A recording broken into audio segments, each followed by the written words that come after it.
Hello दोस्तों, स्वागत है आपका अपने यूट्यूब चैनल कुंडा एजुकेशन पॉइंट में। मैं धर्मेंद्र कुमार स्वागत करता हूं। दोस्तों, पिछली क्लास में हम लोगों ने ये देखा कि 1935 से लेकर 1947 तक ऐसी कौन कौन सी घटनाएं घटती हैं जिसके कारण हमारा देश आज़ाद होता है। पिछली क्लास में हम लोगों ने देखा है कि 1935 से लेकर 1947 तक ऐसी कौन कौन सी घटनाएं घटती हैं जिसके कारण हमारा देश आज़ाद होता है। साथ ही साथ भारत और पाकिस्तान का विभाजन होता है। ये कल हम लोगों ने 1947 तक देख लिया है, जिसमें मुख्य रूप से हम लोगों ने देखा था कि द्वितीय विश्व युद्ध की इसमें क्या भूमिका होती है। उसके बाद अगस्त प्रस्ताव लाया जाता है, पाकिस्तान की मांग भी यहीं से होती है। उसके बाद क्रिप्स मिशन लाया जाता है, कैबिनेट मिशन लाया जाता है। और दोस्तों यहाँ पर ध्यान दीजिएगा, ये जो कैबिनेट मिशन लाया जाता है, कैबिनेट मिशन 1946, हमारे संविधान का निर्माण जो है 9 दिसंबर 1946 से शुरू हो जाती है। और 9 दिसंबर 1946 को ही संविधान सभा की पहली बैठक होती है। लेकिन ये जो संविधान सभा का निर्माण होता है वह कैबिनेट मिशन के आधार पर ही होता है। वास्तव में बात किया जाए तो कैबिनेट मिशन का उद्देश्य जो होता है भारत को आज़ाद करने का भी होता है। लेकिन उसके पहले ही हम लोगों ने देखा था कि 16 अगस्त 1946 को मुस्लिम लीग द्वारा जो है प्रत्यक्ष कार्यवाही दिवस मनाया जाता है, या कह सकते हो डायरेक्ट एक्शन डे मनाया जाता है। और इसी दिन से हिंदू और मुस्लिम में दंगे होने शुरू हो जाते हैं, जिसका परिणाम ये होता है कि कैबिनेट मिशन वापस चला जाता है। ठीक है। और इसके बाद जो है 1947 में लॉर्ड माउंटबेटन को वहाँ का वायसराय बनाया जाता है। किसको बनाया जाता है? लॉर्ड माउंटबेटन को। ये बनते हैं 1947 में वायसराय। ध्यान दीजिएगा दोस्तों, इन्हें अधिकार दिया जाता है कि आप कुछ भी कीजिए लेकिन भारत के विवाद को समाप्त कीजिए।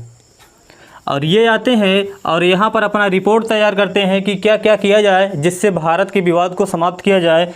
और अपना ये प्रस्ताव जो है 3 जून 1947 को ब्रिटिश सरकार को दे देते हैं। 3 जून 1947 को ब्रिटिश सरकार को दे देते हैं। और उसके बाद जो है 4 जुलाई 1947 को ब्रिटिश सरकार द्वारा इस प्रस्ताव को संसद में रखवाया जाता है। ध्यान से समझिएगा दोस्तों, ये जो 3 जून 1947 को ब्रिटिश संसद को प्रस्ताव दिया जाता है, यह लॉर्ड माउंटबेटन द्वारा दिया जाता है। क्योंकि लॉर्ड माउंटबेटन देश को तो आज़ाद नहीं कर सकते थे, ये सिर्फ एक आयोग के अध्यक्ष होते हैं। और इन्हें ये देखना होता है कि क्या क्या किया जाए और कैसे कैसे भारत को आज़ाद किया जाए। और किसी भी आयोग का सिर्फ काम इतना होता है कि आप छानबीन कीजिए और अपना रिपोर्ट दीजिए। रिपोर्ट मानना या ना मानना ये सरकार का काम है।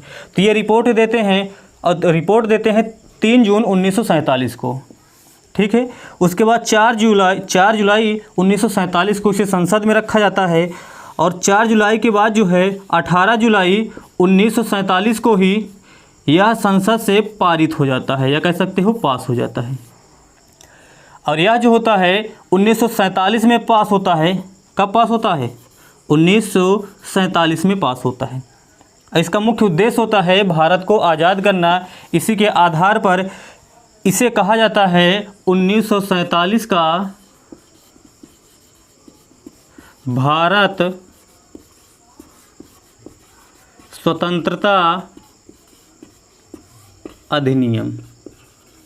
ठीक है दोस्तों, इसी को कहा जाता है 1947 का भारत स्वतंत्रता अधिनियम। अब हम लोग देखेंगे कि 1947 के भारत स्वतंत्रता अधिनियम में क्या क्या प्रावधान किया गया था। अगर हम लोग ये जान जाएंगे कि 1947 के भारत स्वतंत्रता अधिनियम में क्या क्या प्रावधान किया गया था, तो ये भी जान जाएंगे कि वास्तव में लॉर्ड माउंटबेटन की योजना में क्या क्या प्रावधान किया गया था। क्योंकि ये जो प्रावधान करते हैं उसी को कानूनी दर्जा दिया जाता है ब्रिटेन के संसद द्वारा।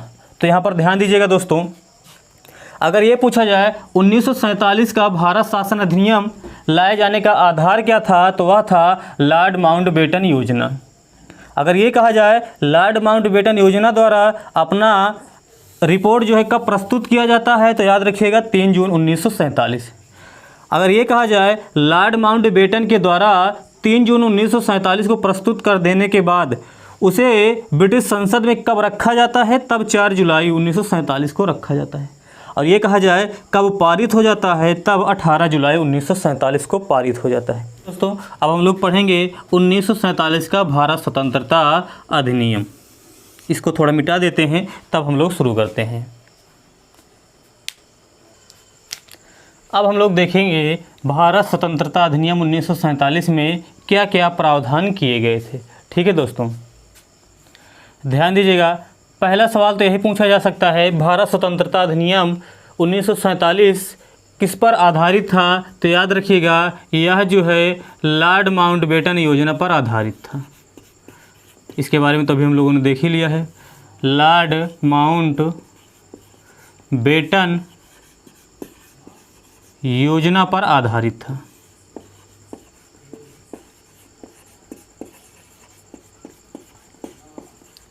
साथ ही साथ ये कहा जाए, दूसरे नंबर पर बात किया जाए तो भारत स्वतंत्रता अधिनियम 1947 के माध्यम से ये कहा गया कि दोनों देशों को आज़ाद कर दिया जाएगा।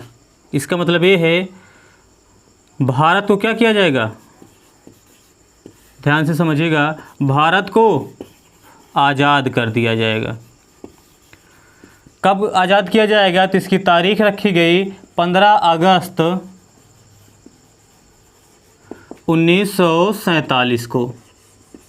ये कहा गया कि भारत को 15 अगस्त 1947 को आज़ाद कर दिया जाएगा। लेकिन ये कहा गया कि सिर्फ भारत एक ही देश नहीं होगा, भारत एक ही देश नहीं होगा, बल्कि 2 देश होंगे। एक होगा पाकिस्तान,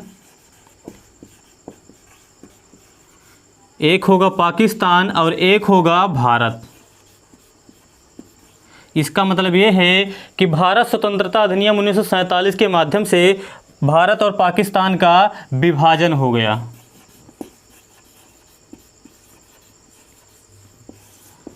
इसी को अगर कहना हो तो हम ये भी कह सकते हैं कि लॉर्ड माउंटबेटन योजना ने अपने योजना में भारत और पाकिस्तान के विभाजन की बात की थी, क्योंकि भारत स्वतंत्रता अधिनियम 1947 जो लाया गया है, यह पूरा का पूरा लॉर्ड माउंटबेटन योजना के आधार पर ही लाया गया है। और याद रखिएगा, जो प्रावधान किया गया है भारत स्वतंत्रता अधिनियम 1947 में, वही प्रावधान किया गया था लॉर्ड माउंटबेटन योजना के प्रस्ताव में, क्योंकि यह पूरा का पूरा लॉर्ड माउंटबेटन योजना के आधार पर ही लाया गया था। ठीक है, और कहा गया पाकिस्तान में जो है सिंध, बलूचिस्तान,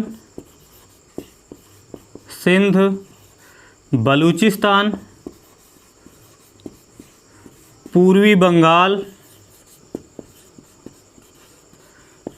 सिंध हो गया, बलूचिस्तान हो गया, पूर्वी बंगाल हो गया, पश्चिमी पाकिस्तान हो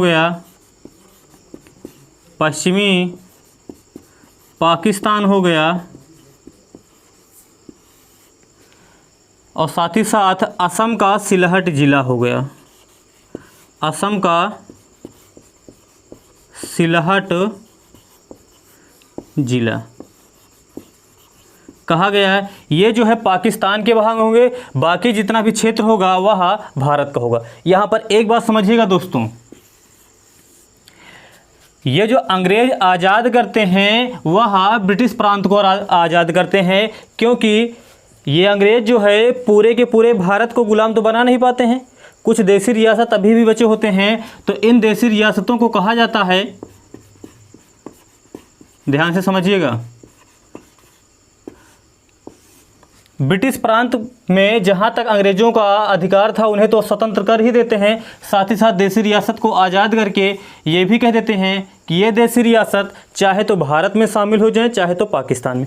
कहने का मतलब ये है ब्रिटिश प्रांत से इतना पाकिस्तान में चला गया और बाकी क्षेत्र जो था वह भारत में चला गया। बाकी जितने भी देसी रियासत थे उनके लिए यह कह दिया गया कि वह चाहे तो भारत में चले जाएँ चाहे तो पाकिस्तान में चले जाएं, चाहे तो अपने आप को स्वतंत्र घोषित कर दें। ठीक है, अभी ये आगे आएगा। इसका मतलब ये पाकिस्तान का भाग हो गया, बाकी भारत के। वर्तमान समय की बात किया जाए, जो पाकिस्तान में है सिर्फ इतना ही, तब पाकिस्तान नहीं था। वर्तमान समय में देख, उस समय की बात किया जाए दोस्तों, उस समय की बात किया जाए तो उस समय वर्तमान का पाकिस्तान और जो बांग्लादेश है यह भी पहले पाकिस्तान का ही भाग हुआ करता था। 1971 में यह अलग हो गया और यह एक अलग देश बन गया। इसका मतलब यह है कि 1971 के पहले जो है बांग्लादेश भी पाकिस्तान का ही भाग हुआ करता था। अब ध्यान दीजिएगा, देसी रियासत की बात किया जाए तो देसी रियासत में ज़्यादा से ज़्यादा देसी रियासत जो है भारत में शामिल हो गए, लेकिन इसमें 3 से 4 देसी रियासत जो है थोड़ा सा समस्या उत्पन्न किए इसमें शामिल होने से। वैसे देसी रियासत को हम लोग इतिहास में काफ़ी डिटेल में पढ़ेंगे, यहाँ पॉलिटी के दृष्टिकोण से पढ़ेंगे बस। एक तो दिक्कत किया जम्मू कश्मीर ने, एक जम्मू कश्मीर ने। दूसरे नंबर पर बात किया जाए एक जूनागढ़ है। तीसरे नंबर पर बात किया जाए एक हैदराबाद है, और भोपाल थे, और भी बहुत सारे थे, लेकिन ज़्यादा वो इम्पोर्टेंट नहीं। जम्मू कश्मीर के उस समय यहाँ पर एक मुस्लिम नवाब हुआ करता था। ये चाहते थे कि ये ना जम्मू कश्मीर ना तो भारत में जाएगा और ना तो पाकिस्तान में जाएगा, बल्कि यह एक स्वतंत्र रहेगा। जूनागढ़ के जो शासक होते हैं यह चाहते हैं कि जूनागढ़ का विलय जो है पाकिस्तान में किया जाए, लेकिन इसकी जनता जो चाहती थी यह चाहती थी कि जूनागढ़ का विलय जो है भारत में किया जाए। और हैदराबाद के नवाब भी यह चाहते थे कि हैदराबाद का ना तो विलय भारत के साथ किया जाए ना तो पाकिस्तान के साथ किया जाए, बल्कि एक स्वतंत्र देश बनाया जाए। ध्यान से समझिएगा दोस्तों, यहाँ पर पॉलिटी के दृष्टिकोण से सबसे पहले बात करते हैं जम्मू कश्मीर की। जम्मू कश्मीर में लगभग 21 अक्टूबर के आसपास जो है पाकिस्तान के द्वारा इस पर आक्रमण कर दिया जाता है। उसके बाद वहाँ के जो शासक होते हैं हरि सिंह, वह भारत से मदद मांगते हैं और कहते हैं कि आप हमारी मदद कीजिए। तो भारत के द्वारा कहा जाता है कि भाई हम आपकी कैसे मदद कर सकते हैं, क्योंकि आप तो भारत के क्षेत्र में हो रहे हैं। और जब कहा जाता है तो हरि सिंह द्वारा जो है 27 अक्टूबर के आसपास में विलय पत्र पर हस्ताक्षर कर दिया जाता है। और जब विलय पत्र पर हस्ताक्षर कर दिया जाता है तो जम्मू कश्मीर भी भारत का भाग बन जाता है। परिणामतः भारत द्वारा फिर इन्हें सपोर्ट किया जाता है। जूनागढ़ की बात किया जाए तो एक जनमत संग्रह के आधार पर एक चुनाव होता है, और ये कहा जाता है कि चुनाव में देखा जाए कि ज़्यादा से ज़्यादा जनसंख्या भारत के साथ जाना चाहती है या पाकिस्तान। तो जनमत संग्रह के आधार पर लगभग 99% जनसंख्या जो है भारत में भी जाना चाहते थे, इसलिए जनमत संग्रह के आधार पर जूनागढ़ का विलय जो है भारत में हो जाता है। ठीक है दोस्तों, तीसरे नंबर पे बात किया जाए हैदराबाद की, तो हैदराबाद भी स्वतंत्र अपने आप को घोषित करना चाहता था, लेकिन एक संक्षिप्त अभियान पोलो के माध्यम से इसे भी भारत में विलय कर लिया जाता है। यहाँ पर देखिए दोस्तों सवाल कैसे बनेगा। अगर ये कहा जाए ऐसा कौन सा देसी रियासत था, अगर ये कहा जाए ऐसा कौन सा देसी रियासत था जिस पर पाकिस्तान ने आक्रमण कर दिया तब उसने भारत के साथ विलय किया, तब वह होगा जम्मू कश्मीर। ठीक है, ये तो पहला हो गया। और अगर ये कहा जाए ऐसा कौन सा देसी रियासत था जिसने जनमत संग्रह के आधार पर भारत में विलय किया, तो वह हो जाएगा आपका जूनागढ़। अगर ये कहा जाए ऐसा कौन सा देसी रियासत था जिसमें एक संक्षिप्त सैन्य अभ्यास पोलो के माध्यम से भारत में मिलाया गया, तो वह हो जाएगा आपका हैदराबाद। बाकी देसी रियासत को हम लोग काफ़ी डिटेल में इतिहास में पढ़ेंगे। ठीक है दोस्तों, बस इतना भी देख लेते हैं। बस ये तो हो गया। चौथे नंबर पे ये कहा गया कि भारत का अपना एक अलग संविधान सभा होगा, और पाकिस्तान का अपना एक अलग संविधान होगा और भारत का अपना एक अलग संविधान होगा। इसका मतलब ये कहा गया कि अलग अलग क्या होगा, अलग अलग संविधान सभा होगा, और उस संविधान सभा द्वारा यह निर्धारित किया जाएगा कि वहाँ की जनता जो है किस प्रकार से शासित होगी, या कहा जाए वहाँ पर शासन व्यवस्था किस प्रकार से चलाया जाएगा। यहाँ पर यह कहा गया अगर ये लोग चाहें तो किसी देश के संविधान को स्वीकार कर सकते हैं, या चाहें तो जो शासन व्यवस्था चलाया जा रहा था अभी तक 1935 का अधिनियम, उसे भी स्वीकार कर सकते थे, या चाहें तो अपने अलग अलग संविधान सभा के माध्यम से अलग तरह से संविधान का निर्माण कर लें। ये हो गया। ठीक है दोस्तों, अब देखते हैं 5वें नंबर पे। 5वें नंबर की बात किया जाए तब वायसराय के पद को समाप्त कर दिया गया। ठीक है दोस्तों, वायसराय के पद को समाप्त कर दिया गया और एक गवर्नर जनरल के पद को बनाया गया। एक गवर्नर जनरल के पद को बनाया गया और यही बाद में चल के गवर्नर जनरल का पद जो है राष्ट्रपति का पद बन जाता है। यही गवर्नर जनरल का पद जो है आगे चल के राष्ट्रपति का पद बन जाता है। इसका मतलब ये है दोस्तों, ध्यान दीजिएगा, उस समय जो वायसराय होते हैं लॉर्ड माउंटबेटन होते हैं। कौन होते हैं? लॉर्ड माउंटबेटन होते हैं। जब वायसराय का पद समाप्त कर दिया गया, इसे गवर्नर जनरल का पद बना दिया गया। इसका मतलब ये है, अगर ये पूछा जाए स्वतंत्र भारत के अंतिम वायसराय कौन थे, तो वह भी हो जाएंगे लॉर्ड माउंटबेटन। कौन थे ये? माउंटबेटन। या ये कहा जाए स्वतंत्र भारत का प्रथम गवर्नर जनरल कौन था, तो वह भी हो जाएंगे लॉर्ड माउंटबेटन। और इसके बाद जो है चक्रवर्ती राजगोपालाचारी को, चक्रवर्ती राजगोपालाचारी को भारत का गवर्नर बनाया जाता है। ठीक है दोस्तों, तो यहाँ पर ध्यान दीजिएगा, अगर ये कहा जाए स्वतंत्र भारत के पहले वायसराय कौन थे, स्वतंत्र भारत के पहले गवर्नर जनरल कौन थे, तब हो जाएंगे लॉर्ड माउंटबेटन। और ये कहा जाए स्वतंत्र भारत के पहले व अंतिम, चाहे पहले कहा जाए चाहे अंतिम कहा जाए, गवर्नर जनरल कौन थे, तो वह हो जाएंगे चक्रवर्ती राजगोपालाचारी। क्योंकि एक ही मात्र गवर्नर जनरल बनाए जाते हैं, बाद में राष्ट्रपति का पद यही बन जाता है। और हम लोग जानते हैं राष्ट्रपति का पद पर जो बैठते हैं वह होते हैं संविधान सभा के अध्यक्ष जो होते हैं डॉक्टर राजेंद्र प्रसाद। ठीक है दोस्तों, इसको मिटा देते हैं, तब आगे देखते हैं।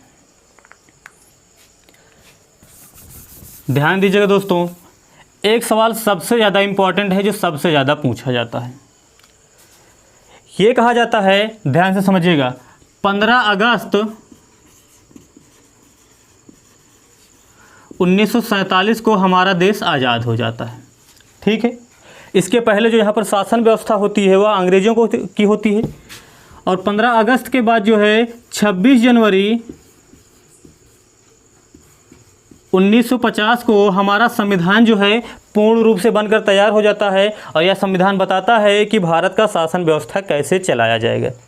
क्योंकि हम लोगों ने पहले ही देखा था, संविधान का मतलब ही होता है कि यह एक ऐसा दस्तावेज होता है जो यह बताता है कि किसी देश की शासन व्यवस्था किस प्रकार से चलाई जाएगी। ठीक है, ध्यान दीजिएगा, इसका मतलब यह है 15 अगस्त 1937 के पहले 15 अगस्त 1947 के पहले जो है ब्रिटेन के शासक यहाँ पर शासन करते थे और ये निर्धारित करते थे किस प्रकार से यहाँ पर शासन व्यवस्था चलाया जाएगा। और 26 जनवरी 1950 से भारत का शासन व्यवस्था चलने लगा। सवाल पूछा जाता है कि 15 अगस्त 1947 के बाद जब देश आज़ाद हो जाता है तो 15 अगस्त 1947 से लेकर 26 जनवरी 1950 तक शासन व्यवस्था किस अधिनियम के द्वारा चलाया गया। तो ध्यान दीजिएगा दोस्तों, 15 अगस्त 1947 से लेकर संविधान लागू होने तक 15 अगस्त 1947 से संविधान लागू होने तक जो शासन व्यवस्था चलाया जाता है, संविधान लागू